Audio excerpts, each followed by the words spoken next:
O capítulo 1160 saiu e esse é o seu review. E o Oda fechou o ano com chave de ouro, com o melhor capítulo e com vários detalhes insanos que eu vou trazer para vocês. Como por exemplo, se a Akuma no Mi do Loki é algo tão importante assim para derrotar Imusama, por que Shanrock não matou o Loki e pegou ela ali mesmo? Será que isso é um furo de roteiro do Oda? Eu vou te responder tudo isso nesse vídeo e muito mais. Mas antes de mais nada, eu peço o seu like e o seu hype e se inscreve no canal para não perder nenhum vídeo ou teoria. E agora, bora para o review. E nós começamos o capítulo 1170 de One Piece do mesmo lugar que o anterior parou, com o martelo Hagni atacando o príncipe Loki. Podemos ver uma nota do editor que colocou uma pergunta: um ataque vindo do martelo?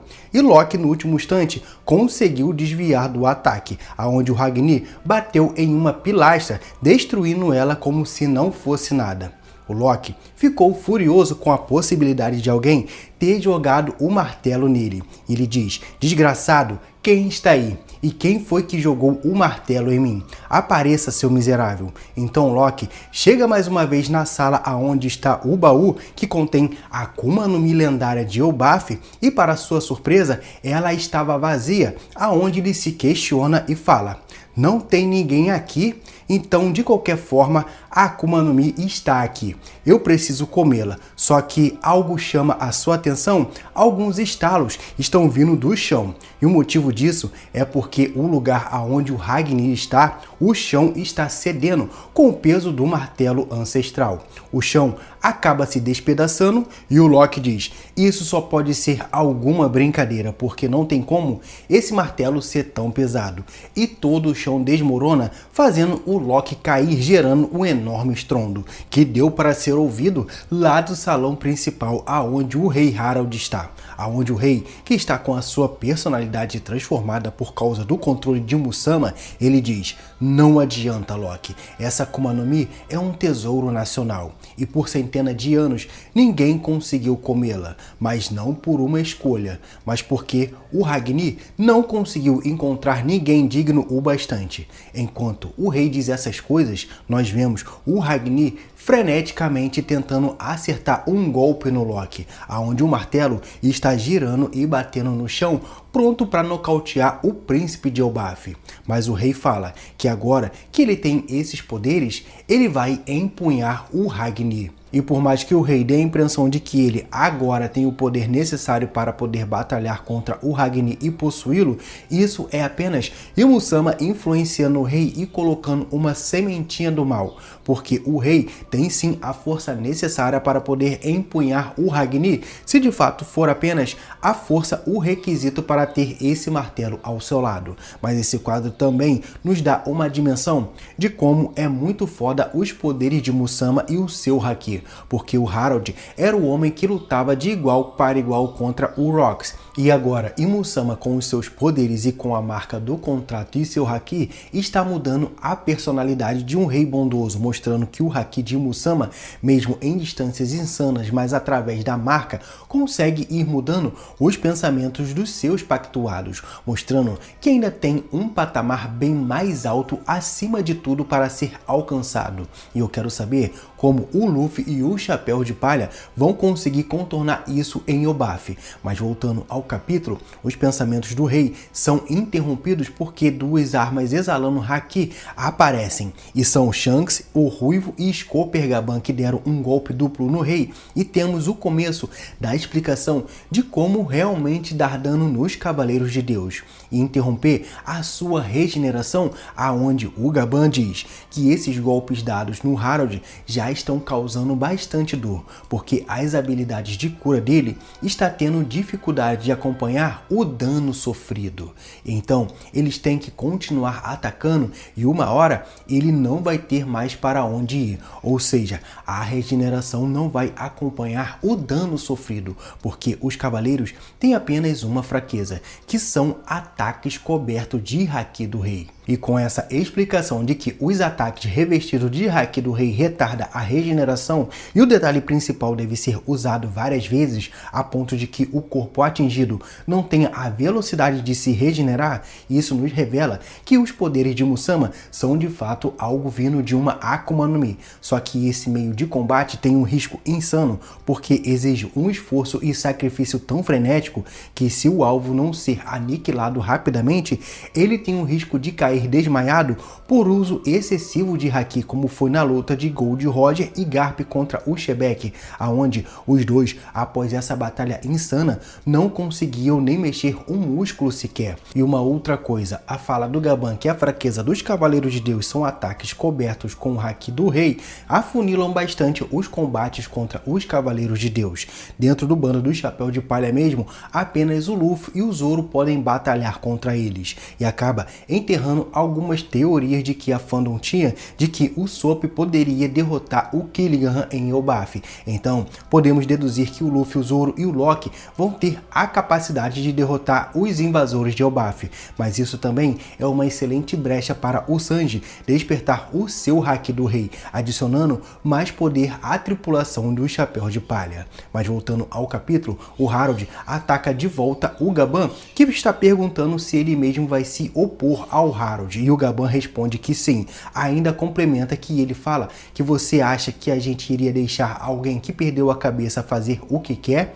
E o Gaban então desvia do ataque do Harold e o Shanks pergunta como ele sabia da fraqueza dos Cavaleiros de Deus. Então, temos uma revelação bombástica, aonde o Gaban nos conta que ele perdeu as contas de quantas vezes os Cavaleiros de Deus tentaram roubar o Shanks de volta. E vemos uma rápida memória do Gaban, aonde um navio dos Cavaleiros de Deus estão perguntando aos piratas Roger se tem uma criança ruiva sobre os cuidados deles, não restando mais nenhuma dúvida de que a criança que estava sobre o cuidado deles era filho do capitão deles. Eles ordenam que a criança seja entregue imediatamente, mas como o Gaban nos revela que todas as vezes que os Cavaleiros de Deus iam atrás deles para poder pegar os Shanks, os piratas Roger mandava eles de volta para casa com o rabo entre as pernas. E isso é algo muito insano, porque o Sommers em Elbaf teve aquela reação quando viu o Gaban, e porque ele no passado tomava um pau dos piratas Roger dia sim e dia não.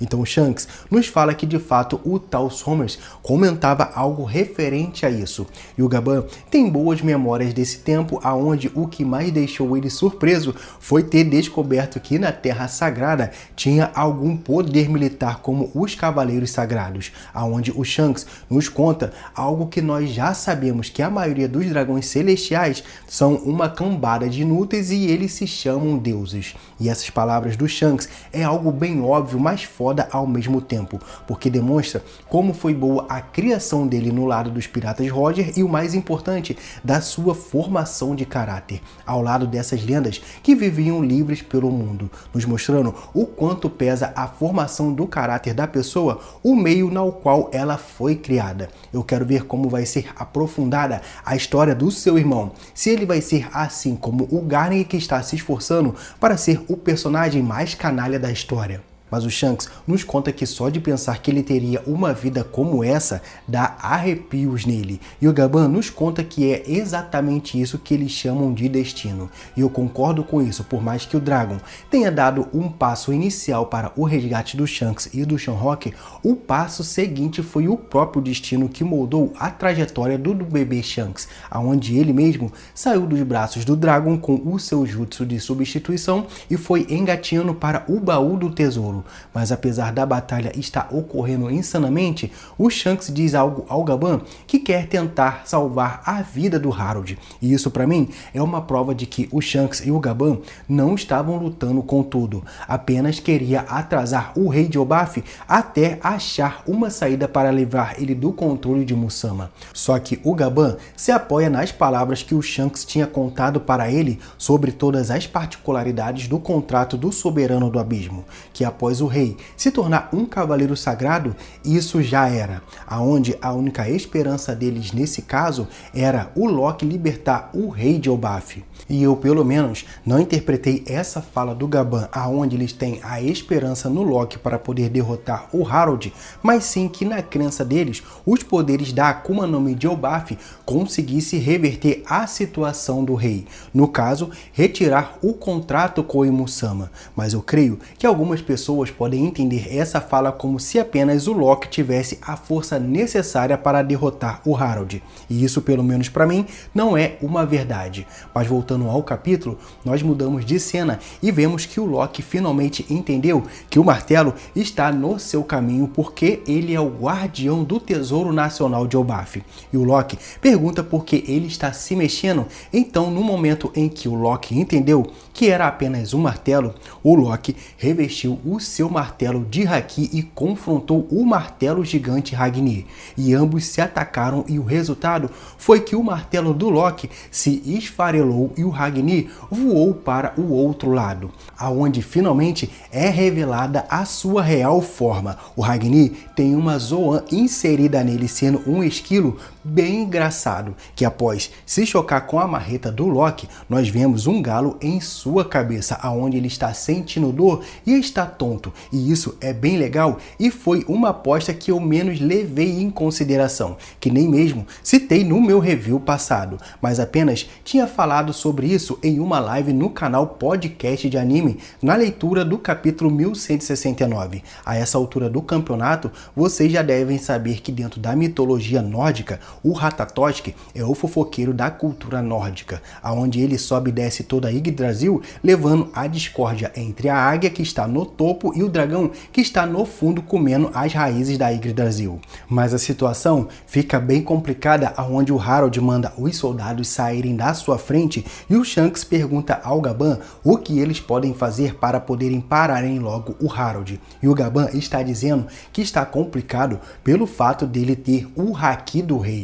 E o ancião Jaru chama todos os soldados e pedem para eles manterem o Harold ocupado, porque ele não pode pegar aquela Akuma no Mi. Então, temos um painel bem insano e sangrento, aonde nós vemos o rei de Elbaf está aniquilando tudo que está no seu caminho como um verdadeiro moedor de carne, porque vários gigantes começam a ser fatiados, sendo uma cena até incomum em One Piece. E com uma transição de cena rápida, vemos o martelo na versão de esquilo entregando a fruta lendária de Elbaf, e o príncipe amaldiçoado começa a se transformar. Não é revelada a sua Akuma no Mi e muito menos a sua aparência, mas as suas características é de uma Zoan, aonde o seu rugido é ecoado dentro do castelo. E detalhe interessante é que o Ragni, após ver o Loki transformado, ele fica apaixonado e chorando de emoção por ver a transformação do príncipe. E eu acho que o motivo disso ter acontecido é porque agora ele pode andar livremente por aí, já que deve estar bastante tempo protegendo o tesouro de Elbaf. E agora que o tesouro achou um dono, o pobre esquilo está aliviado. Então o Harold, enquanto finalizava um guarda, pôde ouvir o rugido da criatura que fez o castelo estremecer e entendeu que o Loki comeu a Akuma no Mi, e agora o que resta para o rei é testar esse poder antigo guardado entre as gerações. Ele finaliza o último guarda e o príncipe Loki dá uma porrada nele que fez o rei de Elbaf ser jogado contra a parede. E após isso ele levanta e nós vemos que as garras do Loki, com a sua nova transformação, cortou parte do tronco do seu pai. Da maneira que o Scooper Gaban explicou, ele começou a desferir vários ataques no rei para sua regeneração não acompanhar a velocidade dos golpes, aonde o Loki dá um soco no queixo, um cascudo vindo de cima para baixo, fazendo o rei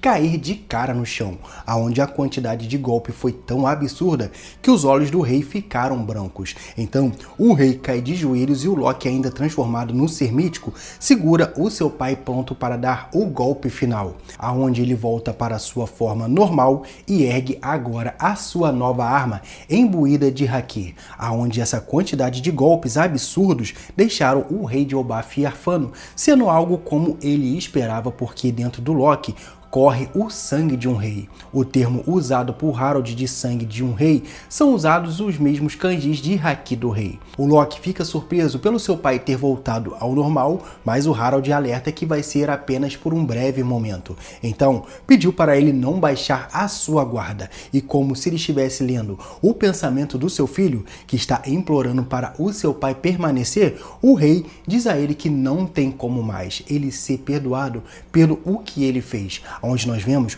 o castelo em chamas e vários gigantes mortos. O Loki até tenta amenizar o peso sobre os ombros do seu pai, dizendo que ele estava sendo controlado, mas o rei diz que era como os seus próprios pensamentos estivessem sido influenciados por aquela coisa, porque ele começou a se enxergar como um deus. Mas ele quer deixar um pedido ao Loki, que é tomar as rédeas do reino de Elbaf, porque você e o seu irmão podem recuperar a terra dos gigantes. Então você e o seu irmão precisam se dar bem.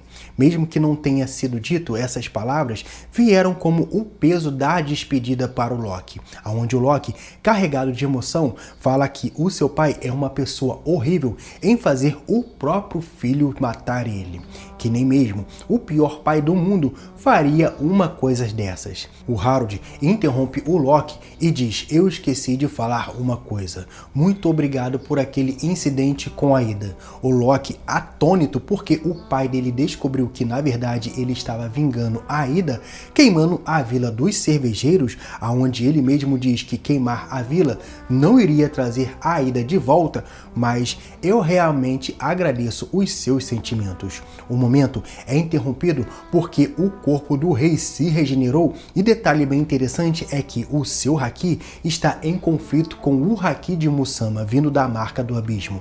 O rei então aponta para o peito e diz: rápido, o domínio dele está voltando. O Loki, entendendo o recado, coloca todo o seu poder no martelo, imbuindo ele de haki e diz: seu desgraçado, eu não vou te perdoar por ter me forçado a fazer isso.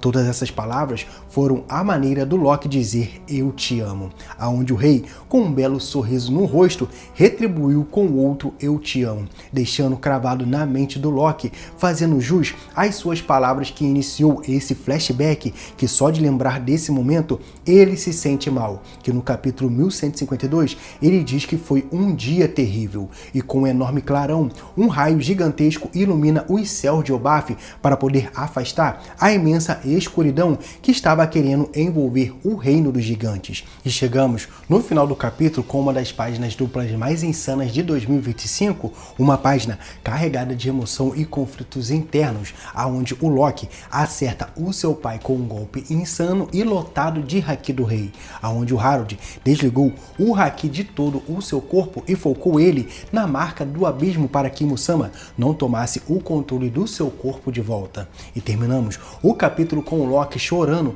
e podemos ver os pensamentos do seu pai, que vemos o momento em que o Harold pegou o Loki pela primeira vez e diz: meu filho, o futuro de Elbaf é o que mais importa. E terminamos o capítulo com a nota do editor dizendo: confiando os seus desejos, com o Loki caído de joelhos e chorando muito.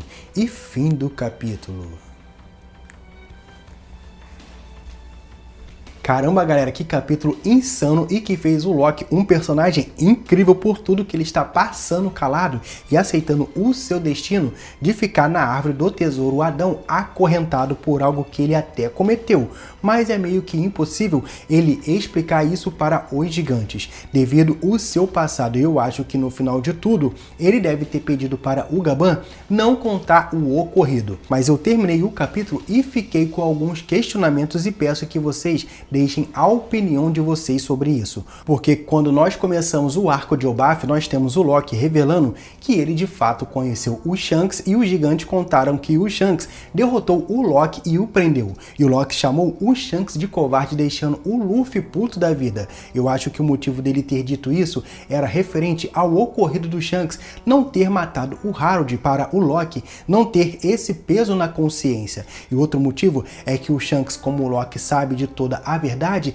deve ter saído para o mar em busca da vingança contra o governo mundial, e o Shanks deve ter dito que essa não era a hora certa, porque o Luffy ainda não estava pronto. O Loki não deu ouvidos para ele e o Shanks fez o que nós sabemos, deu um pau nele e prendeu ele, mandando ele aguardar a chegada de Nika. E essa Akuma no Mi lendária de Elbaf, por mais que ela tenha um poder absurdo, ela é apenas relevante para os gigantes, porque se ela fosse tão crucial para a derrota de Musama, você concorda comigo que o Shanrock teria pego ela de volta e levado para a Terra Sagrada? O que está me levando a crer é que essa Akuma no Mi é nada mais que um símbolo, assim como o Ragni, que na minha opinião é a chave para controlar os gigantes da Galeila. Já essa Akuma no Mi, o seu papel relevante é que ela deve ser de alguma criatura mítica que os gigantes veneram, que quando ela surgir ao lado do deus Sol Nika, o mundo seria destruído. E após ver a forma do Ragni, eu fiquei pensando em uma coisa: será que uma Akuma no Mi do tipo humano, como a do Nika ou a do Buda, eles poderiam se comunicar ou até mesmo ter o seu Haki despertado